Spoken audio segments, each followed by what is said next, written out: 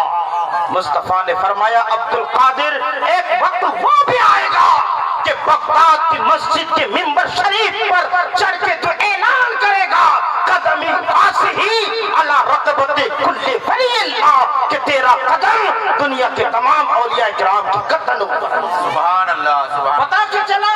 جب اخلاص، للہیت، عشق ہو، وارفتگی ہو، شوق ہو، لگن ہو، حرص دنیا نہ ہو، حرص مال نہ ہو، طمع مال نہ ہو، چاہو حشم کی خواہش نہ ہو، بلکہ اللہ اور اس کے رسول کی رضا تحصیل کرنا منشود و مقصود ہو، تو پھر ایسے انسان جب شعر میں کوئی چیز مانگتا ہے تو الفاظ بعد میں ختم ہوتے ہیں، مراد پہلے پوری ہو جائے۔ سبحان اللہ، بے شک سبحان اس لیے ہم اپنے نعت خانوں سے، ہم اپنے شاعروں سے کہیں گے کہ شعر میں جب کوئی چیز کہے نا تو آپ ادھر نگاہ نہ رکھیں، آپ کی نگاہ گنبد خضرا پر ہونی چاہیے۔ بے شک سبحان آپ کی نگاہ جو ہے وہ کعبہ شریف پہ ہونی چاہیے اور وہی آپ کی مرکز نگاہ ہونی چاہیے۔ انشاءاللہ اگر مرکز نگاہ آپ نے اس کو بنایا تو پھر آپ کی جھولی بھر دی جائے۔ سبحان اللہ۔ اب ایک چھوٹی سی بات اور سن لیجیے،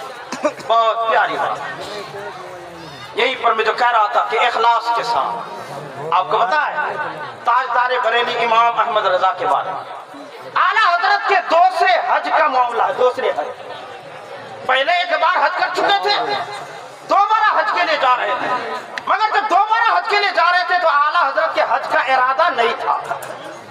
ان کی اہلیہ، ان کے بڑے بیٹے، ان کے چھوٹے بھائی، یہ تینوں حج کے لیے جا رہے تھے۔ اس وقت جھانسی اسٹیشن سے ممبئی میل نام سے ایک ٹرین ممبئی جاتی تھی، وہاں سے بریلی سے ڈائریکٹ کوئی ٹرین نہیں جاتی تھی۔ اعلیٰ حضرت چھوڑنے کے لیے وہاں تک گئے، اپنے ان تینوں لوگوں کو، ان تینوں کو گاڑی پہ بٹھا دی۔ گاڑی جب وہاں سے نکلی نا تو اعلیٰ حضرت کو ایک شعر یاد آ گیا، وائے محرومی قسمت کے پھر اب کی برس، رہ گئے ہم رہے زوار مدینہ ہو۔ سبحان اللہ۔ قسمت کی محرومی، اس بار بھی مدینہ نہ جا سکا، راہی مدینہ کا ساتھ تھوڑا سا دے کر کے اب اپنا وطن جا رہا ہوں۔ یہ شعر یاد آنا تھا، اب دل میں ارادہ بن گیا نہیں میرے کو بھی جانا ہے، سبحان اللہ۔ میں بھی جاؤں، مگر والدہ سے اجازت نہیں لیے تھے تو کہا نہیں والدہ سے اجازت لینا بھی ضروری ہے۔ بریلی آئے، بریلی آنے کے بعد اپنی امی سے اجازت لی، امی نے اجازت دی، سامان سفر ٹھیک کی۔ دوسرے دن پھر جھانسی پہنچے، ممبئی میل سے پھر وہ ممبئی تشریف لے گئے، جس جہاز سے ان کے بھائی کو، ان کے بیٹے کو، ان کی اہلیہ کو جانا تھا، اتفاق سے کسی وجہ سے تاخیر ہو گئی۔ اعلیٰ حضرت بھی اسی جہاز میں بیٹھے، سبحان اللہ۔ اسی کے ساتھ گئی۔ اعلیٰ حضرت پہلے مکہ گئے اور مکہ سے فراغت کے بعد مدینہ حاضر ہوئی۔ مدینہ جب حاضری ہوئی تو روضہ رسول کے سامنے کھڑے ہو کر کے اعلیٰ حضرت کا عشق مچل گیا اور اعلیٰ حضرت سوچنے لگے مصطفیٰ تو مختار، مصطفیٰ تو غریبوں کو نوازتے، ان کے در سے تو کوئی خالی ہاتھ جاتا ہی نہیں۔